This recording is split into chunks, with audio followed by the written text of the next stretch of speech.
नमस्कार रसिको. आज 14 एप्रिल भारतीय राज्यघटनेचे शिल्पकार बोधिसत्व डॉक्टर बाबासाहेब आंबेडकर यांची जयंती. यांची जयंती भारतातच नव्हे तर संपूर्ण जगभरात मोठ्या उत्साहात साजरी केली जाते. या महामानवास विनम्र अभिवादन करून त्यांचे विचारांना आदर्श मानणाऱ्या केंद्र सरकारच्या कोचीन शिपयार्ड या जहाज बांधणी कंपनीच्या संचालिका तसेच एक संवेदनशील मनाची कवयित्री लेखिका आम्रपाली साळवे हिच्यासोबत आज आपण एक निखळ संवाद साधणार आहोत. तर सर्वप्रथम आम्रपाली, तुझे आमच्या जागर मराठी चॅनलवर मनपूर्वक स्वागत आहे. खूप खूप छान, थँक्यू. आणि मी तुला असं विचारू इच्छिते की आज बाबासाहेब आंबेडकरांची जयंती आहे, तर या जयंतीनिमित्त तू आमच्या प्रेक्षकांना काय सांगू इच्छितेस? सर्वप्रथम मी आपल्या सर्व प्रेक्षकांना, जागर मराठीच्या प्रेक्षकांना भारतरत्न डॉक्टर बाबासाहेब आंबेडकर यांच्या जयंतीनिमित्त खूप खूप शुभेच्छा देते.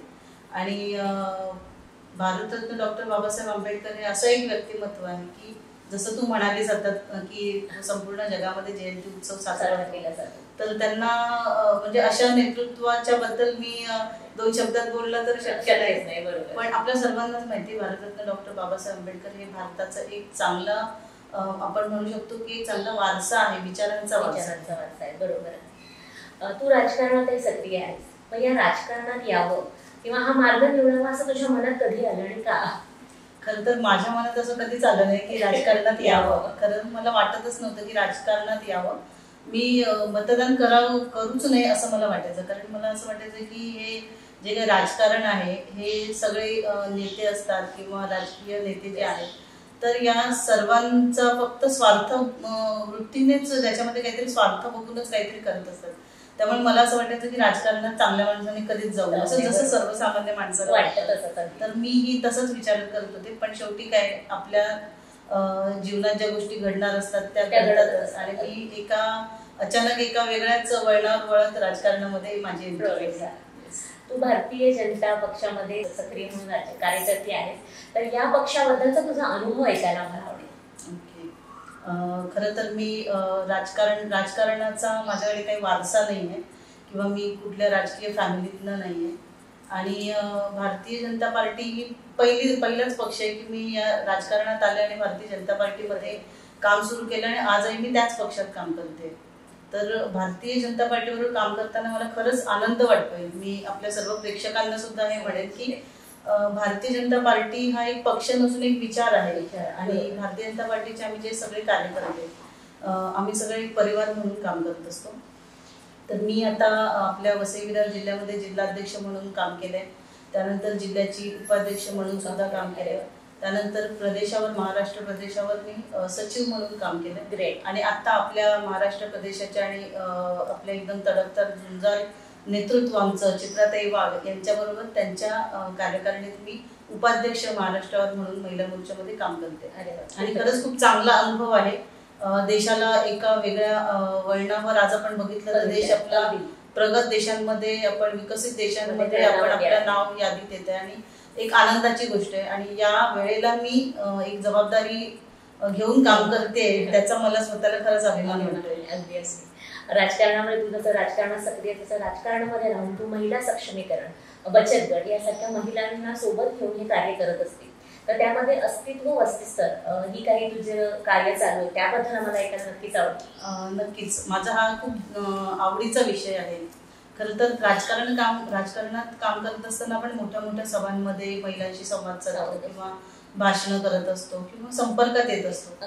पण हा जो वस्तीस्तर म्हणालीस तो अस्तित्व वस्तीस्तर संघ, या वस्तीस्तर संघाची मी अध्यक्ष आहे.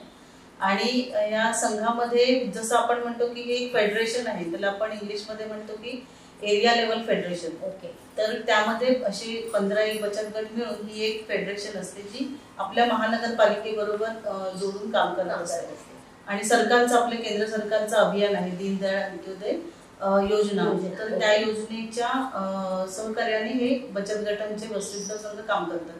तर या वस्तीस्तर संघामध्ये काम करत असताना असं होतं ना की जे मला ओळखतात त्यांना माहिती की मी अशा छोट्या छोट्या बैठका घेत असते. जशा एका बचत गटामध्ये 10 ते 12 महिला असतात आणि अशा छोट्या छोट्या बचत गटांच्या बैठका घेत असते जे माझ्या वस्तीस्थळामध्ये जोडून काम करतात. बरोबर. मला खरं सांगू, मी मोठ्या सभांमध्ये भाषण करण्यापेक्षा मला याच्या छोट्या बैठकींमध्ये मला खूप जास्त आवडतं. कारण काय होतं की आपण जेव्हा त्या 10 महिलांबरोबर बोलतो ना त्यावेळेला मी एक ठिणगी टाकते, म्हणजे मी एक प्रोत्साहनाची ठिणगी टाकते आणि ती एक ऊर्जा बनते त्याची, आणि ती ऊर्जा त्या सगळ्यांमध्ये निर्माण होते आणि त्या ऊर्जेमुळे मला आणखी ऊर्जा मिळते. म्हणजे अशा बैठका जेव्हा मी घेते आणि मग मी जेव्हा निघत असते ना तिथून, त्यावेळेला मला स्वतःला खूप असं ऊर्जावान झाल्यासारखं वाटतं आणि मला बरंच काही शिकायला मिळतं आणि त्यांनाही वाटतं की नाही आपण काहीतरी करू शकतो. तर त्यामुळे अस्तित्व वस्तीस्तर संघ या संघाला माझ्याबरोबर मी एकटी नाही करत आहे, माझ्याबरोबर माझ्या बऱ्याच मैत्रिणी आहेत ज्या म्हणजे मार्गदर्शनाखाली काम करत असतात आणि त्यातनं आता बरेच नवीन प्रोजेक्ट्स आम्ही करणार आहोत. त्याबद्दल येणारच आहे की कॉर्पोरेट सोशल रिस्पॉन्सिबिलिटी अंतर्गत तू कोणते कोणते सामाजिक उपक्रम राबवतेस आणि भविष्यात त्याचे कुठले उपक्रम असणार आहेत? सर्वप्रथम मी जसं तू उल्लेख केलास की कोचिन शिपयार्ड लिमिटेड, तर ही आपली भारत सरकारची अग्रणी कंपनी आहे जी आता आपण सगळ्यांनाच माहिती असेल की आपले पंतप्रधान सन्माननीय पंतप्रधान नरेंद्रभाई मोदी यांनी 2 वेळा केरळमध्ये येऊन उद्घाटन केलं होतं ड्रायडॉक वगैरे. आणि जगामध्ये अशा काही जे शिप्स आहेत, जे वॉर शिप्स आहेत, तर त्या बनवणारी कंपनी आहे आणि ही कंपनी खूप चांगला प्रोग्रेस करते. तर या कंपनीवर मी स्वतंत्र संचालिका म्हणून काम करते आणि त्याच्यामध्येही CSR जो आपण म्हणतो की एक आपलं सामाजिक दायित्व, तर सामाजिक दायित्व आपलं जे आपण बिझनेस करतोय तर आपल्या समाजाशीही काहीतरी देणं आहोत. तर या विचारातून जी CSR टीम आहे त्या CSR टीम मध्ये मी मेंबर आहे आणि त्याच्या अंतर्गत बरेचसे प्रोजेक्ट आता आपल्या अर्नाळ्यामध्ये एक जे मतिमंद किंवा दिव्यांग त्यांच्यासाठी एक वसतिगृह चालू होते. तिथे आपण 40-1 लाखाचा निधी दिला होता, त्याचंही उद्घाटन आता लवकरच होईल. त्याचबरोबर आपली तर्पण म्हणून एक संस्था आहे, तर्पण. तर त्या तर्पण या संस्थेला सुद्धा आपण मुलं जी अनाथ वगैरे आहेत तर त्या मुलांना त्यांच्या जीवनात परिवर्तन यावं यासाठी काम करणारी संस्था आहे. तर या संस्थेला सुद्धा आपण काही निधी CSR मधून दिलाय, तर त्याच्या मार्फत त्या मुलांचंही जीवन पुढे जीवनमान उंचावणार आहे. त्याचबरोबर आपल्या इथे एक विपश्यना सेंटर आहे, त्याचं विपश्यना सेंटरचं काम चालू आहे. तर त्या सेंटरसाठी सुद्धा आपण एक 40 लाखांचा निधी दिलेला आहे. त्याचंही काम आता सुरू आहे, एक 5-6 महिन्यात त्याचंही उद्घाटन होईल. तर आणखीन केरळमध्ये आणि बाहेरही असे बरेच प्रोजेक्ट आपले चालू असतात की जेणेकरून समाजाला काहीतरी परत देता येईल. बरोबर. अभी तो नापी है मुट्ठीभर जमीन, अभी तो नापी है मुट्ठीभर जमीन, अभी तो पूरा आसमान नापणं बाकी है, असं कुठल्या तरी एका शायरने म्हटलंय आणि ते तुझ्या बाबतीत अगदी खूप लागू पडतं. म्हणजे तुझा हा प्रवास चालू राहणारच आहे, पण तरीही आता या वळणावर म्हणजे या टप्प्यावर तू आहेस तिथून मागे वळून पाहताना तुला तुझ्या संपूर्ण प्रवासाबद्दल काय वाटतं? खरं तर मागे वळून मला बघताना म्हणजे मला असं वाटतं मी खरं तर मागे वळतच नाही कधी. एकदा सुरुवात केली चालायला की मागे वळायचं नाही असं मी ठरवलेलं आहे. पण कधी कधी आपण बघतो ना, आपण मी आता इथे आहे आणि काल मी कुठे होते, कारण शेवटी माझी कॉम्पिटिशन, माझी स्पर्धा ही माझ्यासोबतच आहे. त्यामुळे मी काल कुठे होती, आज कुठे आहे, उद्या मला कुठे असायचंय, तर हे मला म्हणजे ठरवताना थोडं मागे बघावं लागतं. मागे वळून बघताना मला असं वाटतं की मी जी आहे काल तीच आजही आहे आणि मला उद्याही तीच राहायचंय. याचं कारण म्हणजे कसं आहे ना की आपल्या जीवनात बरेचसे वेगवेगळे टर्निंग पॉइंट्स येतात किंवा आपलं थोडं लाईफस्टाईल चेंज होतं किंवा जीवनात बरेचसे बदल होतात आणि त्यामुळे आपल्यातला माणूस सुद्धा बदलतो. पण तो जर का बदलला ना तर आपण आपल्याला जे करायचं ते कधीच करू शकत नाही आणि मग आपण कुठेतरी वाहवत जातो. त्यामुळे मला असं वाहवत न जाता मी जी काल होती तीच आजही आहे आणि आज आणि उद्याही आहे. तर मला असं माझे काही म्हणजे विचार जे आहेत की आपल्याला समाजासाठी काहीतरी करायचंय. कालही करत होते, आजही करते आणि उद्या जी संधी मिळेल करतच राहणार. तर त्या संधीचंही सोनं करत काहीतरी चांगलं आयुष्यात करायचं की जेणेकरून आपल्याला शेवटचा श्वास घेताना समाधानाने आणि हसत आपल्याला हे जग सोडता येईल. मी प्रेक्षकांना अजून एक गोष्ट सांगू इच्छिते की राजकारणामध्ये असलेली रणरागिणी ही एक संवेदन मन जपणारी कवयित्री देखील आहे. तर या कवयित्रीला मी हे विचारू इच्छिते की तुला लेखनाकडे, राजकारण हा आणि लेखन पाहिलं तसं तरी वेगळा विषय आहे तो, तर या लेखनाकडे तू कधी वळलीस? म्हणजे तुला कधी पहिलं लेखन कधी झालं किंवा कविता तुझ्या आयुष्यात कधी आहे?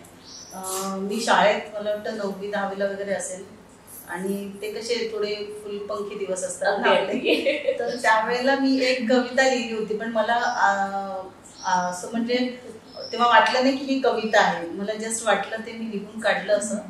आणि ते लिहिल्यानंतर मी एका मैत्रिणीला दाखवलं, म्हणजे योगिता खांडेकर तिचं नाव, तिने ती जपून ठेवली ना.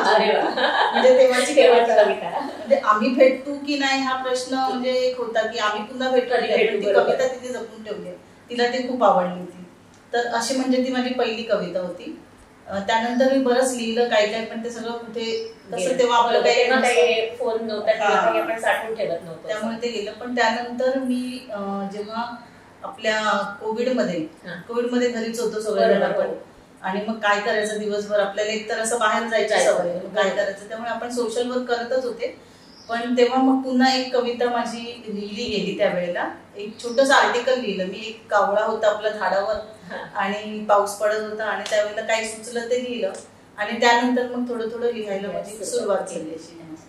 आणि आता असं झालं ना की कविता म्हणजे मला एक्सप्रेस होण्याचं साधन होतं. कारण कधी कधी अशी वेळ येते की आपण कुठेतरी दुखावले जातो, किंवा मला कोणाला ते सांगता येत नाही, किंवा स्वतःच्याच म्हणजे एक डोक्यात चालू असतं ते. आणि कविता अशी झाली ना की ती लिहिली की मला रिलॅक्स वाटतं, व्यक्त झाल्यासारखं. आणि ते आधी मला वाटत होतं की मी हे लिहिते कोणाला वाचण्यासाठी नाही, मला जस्ट, आणि ती कविता लिहिते आणि सोडून देते, म्हणजे त्याच्यावर पुन्हा जास्त विचार करत नाही, कारण ते त्यावेळेचे एक्सप्रेशन असतात. पण आता वाचक आहेत काही मी जे सोशल मीडियावर टाकते, तर ते आवडतात अशी, म्हणजे त्यांच्या प्रतिक्रिया येत असतात, आम्हाला सुद्धा आवडतं आणि त्यात आम्हाला इन्स्पिरेशन मिळतं. आणि प्रेक्षकांना हे सांगू इच्छिते की मीही तिची एक छान वाचक आहे, फॅन आहे तिच्या लिखाणाची, अतिशय उत्तम कविता लिहिते. आपल्या गप्पांचा ओघ असा चालू राहणार आहे. तर तत्पूर्वी आपल्या जागर मराठीचे संपादक जे आहेत संतोष कुमार गायकवाड, हे आम्रपालीविषयी आपलं मत मांडणार आहे, त्यांच्याविषयी बोलणार आहेत. सर्वांना सविनय जय भीम. आज 14 एप्रिल भारतरत्न डॉक्टर बाबासाहेब आंबेडकर यांची जयंती आज भारतभर तसेच जगभरात आपण सर्व साजरी करत आहोत. मित्रांनो, या जयंती विशेष ग्रेट बीट मुलाखतीमध्ये आज जागर मराठी चॅनलवर मुलाखत होत आहे आम्रपाली साळवे यांची.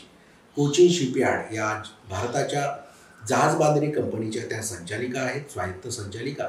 त्यांनी कॉर्पोरेट सोशल रिस्पॉन्सिबिलिटी म्हणजे सामाजिक दायित्व अंतर्गत पालघर जिल्ह्यातच नव्हे तर देशभरात विविध ठिकाणी कामं केलेली आहेत. खरं तर ताईंना कुठलाही गॉडफादर नाही, राजकारणात कसलाही फारसा तेवढा वारसा नाही. स्वतःच्या गुणावर आणि उच्च शिक्षित कौशल्यावर त्यांनी या पदावर मजल मारलेली आहे. मला खूप आनंद होतोय की जागर मराठी चॅनल जेव्हा 2 वर्षापूर्वी आम्ही चालू केलं, तर नवदुर्गा आणि जयंती विशेष मुलाखती त्यांच्या झालेल्या आहेत चॅनलवर. आणि अशा कार्यकर्त्यांना मला खूप खूप शुभेच्छा त्यांच्या पुढील वाटचालीसाठी. ताई, असंच तुमचं कार्य पुढे राहो. धन्यवाद. आणि मी तुला एक असं विचारू इच्छिते की तुझी राजकारणाची घोडदौड चालू आहे, एका ठिकाणी लिखाणही चालू आहे, बचत गटाचे तुझ्या सगळे कामही चालू आहेत, तर त्याचबरोबर प्रत्येक राजकारणाच्या पाठी आपण काही ना काहीतरी ऐकतच असतो, नेहमी काही ना काही सुरूच असतात. तर आमच्याही ऐकण्यामध्ये अशी एक गोष्ट आली होती की तुझ्यावर काहीतरी हल्ला झाला होता, तर त्याविषयी तू आमच्या प्रेक्षकांना काय सांगशील? जसं आपण मगाशीच मी म्हटलं की आपली स्पर्धा ही आपल्याशी आहे, पण असं होतं ना कधी कधी की आपल्याशी स्पर्धा करणारेही काही लोक असतात, आणि सर्वांचे स्वप्न काही पूर्ण होत नाहीत, आणि काही लोकांचे स्वप्न पूर्ण होतात. त्यावेळेला कुणाच्या तरी मनात असं काहीतरी येऊ शकतं ना की अरे हेच कशी पुढे चालले, त्यामुळे थोडंसं कधी कधी होतं. पण मी अशा गोष्टींना काही महत्व देत नाही, त्यावेळेलाही नाही दिलं मी. आणि मी फक्त हा विचार केला, पक्षाने माझ्यावर जबाबदारी दिलेली आहे आणि पक्षाचं नाव खराब होईल असं आपण काही करायचं नाही.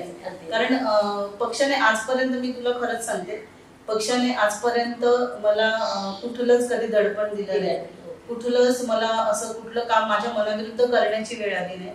आणि जिथे गरज लागली तिथे पक्षाचं सहकार्य मला नेहमीच मिळालं आहे.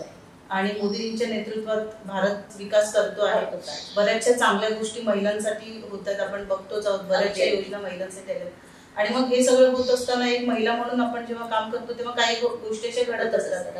मी त्या गोष्टीकडे दुर्लक्ष, मला वाटतं की त्या विषयाला जास्त महत्व नाही दिलं म्हणून मी कदाचित आणखीन पुढे आली. आणि जेव्हा अशा गोष्टी घडतात ना, माझा अनुभव असा आहे की माझ्या आयुष्यामध्ये जेव्हा असे काही घटना घडतात त्यावेळेला मला आणखीन दुपटीने पुढे जाता येतं. त्यामुळे मी अशा गोष्टींना थँक्स म्हणते, आणि अशा गोष्टी माझ्या रस्त्यात आणणाऱ्यांनाही मी थँक्स म्हणते, कारण माझ्या यशामध्ये त्यांचा सुद्धा वाटा आहे. खालीचा का असेना पण त्यांचा सुद्धा वाटा आहे. त्यामुळे घटना घडली होती अशी, पण ती एवढी महत्वाची नव्हती, त्यामुळे मी त्याला महत्व दिलं नाही आणि बाकीच्यांना सांगितलं की त्याला काही महत्व देऊ नका, आपल्याकडे बरेच काम आहे. प्रत्येक यशस्वी पुरुषाच्या मागे स्त्री असते असं आपण ऐकलेलं आहे आणि पाहतो या. पण आज तुझ्या यशाच्या मागे तू नेहमीच तुझ्या मिस्टरांना योगदान देतेस त्याचं, तर त्याबद्दल आम्हाला ऐकायला आवडेल की तुझ्या मिस्टरांचा तुझ्या कामासाठी तुझा कसा सहभाग असतो त्यांच्या. पहिली गोष्ट म्हणजे माझे मिस्टर म्हणजे माझा खूप जवळचा मित्र. म्हणजे आम्ही एकाच कॉलेजमध्ये एकाच वर्गामध्ये इकॉनॉमिक्स विषयामध्ये आम्ही डिग्री घेत होतो. अच्छा. आणि एकाच बेंचवर बसणारे आम्ही.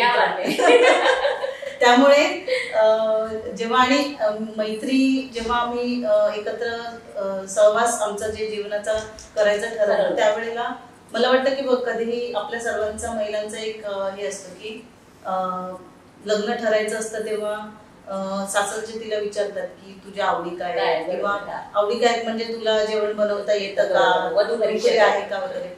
पण माझ्या मिस्टरांनी मला असं विचारलं होतं की तुझं स्वप्न काय आहे, तुला काय म्हणजे काय करायचंय लाईफ मध्ये आणि तुला जे करायचं असेल त्याच्यामध्ये मी तुझ्या बरोबर आहे. म्हणजे त्यांनी हा त्यावेळेला म्हणजे लग्नाच्या आधी वचन दिलं होतं आणि ते आजपर्यंत तंतोतंत म्हणजे एकदम 100% म्हणजे त्या वचनाला न्याय देत ते चाललेले आहे. छोटीशी गोष्ट जरी असेल तरी ती त्यांच्यासाठी खूप महत्वाची वाटते त्यांना.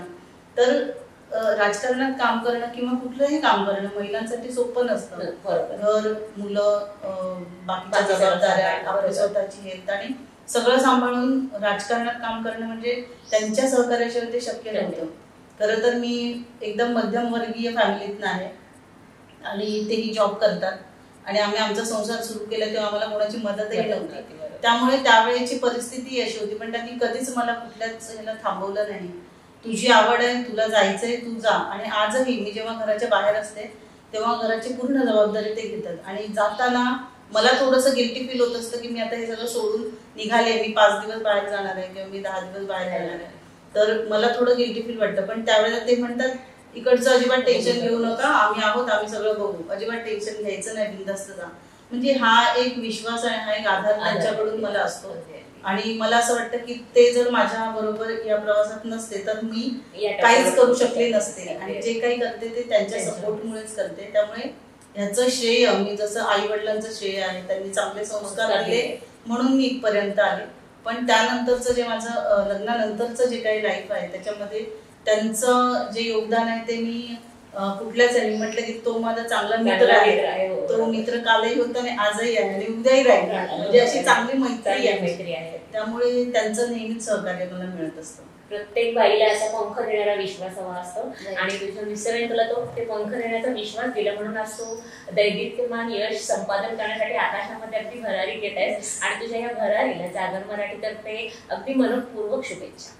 आता मी मगाशी प्रेक्षकांना सांगितलं की आपली ही धडाडीची राजकारणी रणरागिणी ही एक संवेदनशील मन जपणारी कवयित्री देखील आहे. तर आमच्या प्रेक्षकांना तुझी एखादी कविता ऐकायला नक्कीच आवडेल. नक्कीच एक छोटीशी कविता काही 4 ओळी मी सादर करते. तू कविता म्हणालीस, मी काही ओळी सादर करते. मेरे भीम जी न होते तो कुछ भी न होता, मेरे भीम जी न होते तो कुछ भी न होता. ये साड़ी होती और ना मेरे पास होती गाड़ी, ये साड़ी होती और ना मेरे पास होती गाड़ी, ना होता ये घर ना होती जिंदगी सुनहरी. इज्जत मिली है आज, इज्जत मिली है आज, आज मिल गई है शोहरत. इज्जत मिली है आज, आज मिल गई है शोहरत. मान और सम्मान से जीती है आज औरत. बुद्ध धम्म संग से बदली हमारी किस्मत, बुद्ध धम्म संग से बदली हमारी किस्मत.